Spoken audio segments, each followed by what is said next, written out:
5e journée des États généraux de la justice, le coordonnateur du FRIVAO, Chansar Bolokola, appelle à des réformes essentielles pour revitaliser la justice congolaise. Il a parlé de la qualité des intervenants des États généraux de la justice.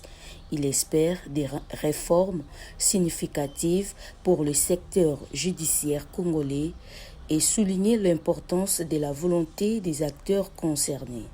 Signalons que le coordonnateur de FRIVAO met en avant le rôle de FRIVAO dans la justice transitionnelle et appelle à l'implication des acteurs politiques pour revitaliser la justice congolaise.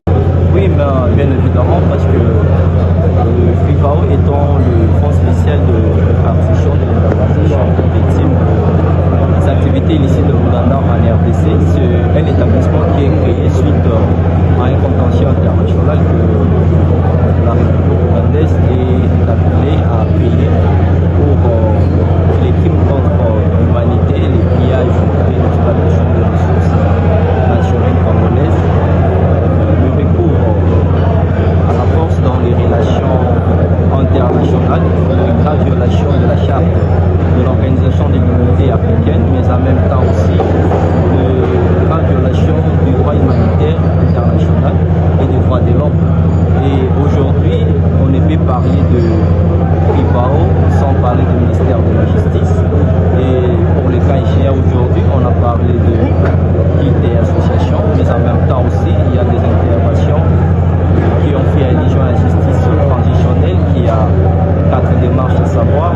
Nous avons la réparation, nous avons les réformes institutionnelles, d'où s'inscrivent même ces assises des États généraux de la justice, que jusque-là les échos sont louables et nous apprécions l'initiative, parce que pour nous, ce qui nous concerne, quant à ce que nous avons appris aujourd'hui, par le truchement de guildes et associations dans ce secteur-là, nous gérons une association de victimes et les victimes jusque-là se disposent seulement du rêve demandé.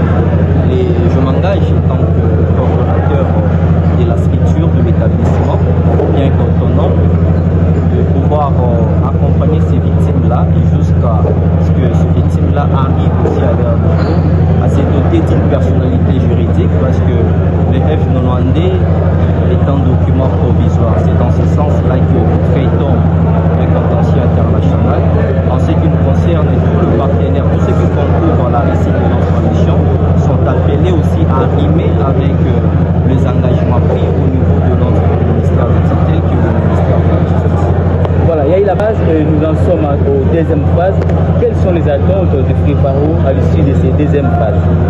Les attentes de FRIVAO à l'issue de cette deuxième phase, c'est de pouvoir concrétiser, parce que les lois sont bel et bien là. Il est question plutôt de la volonté politique, mais aussi de la mise en application. Donc, nous, tout ce qui nous concerne, à la fois FRIVAO, je parle aussi au nom du peuple congolais, parce que je suis citoyen congolais. Nous visons plus la mise en application de toutes les résolutions qui sont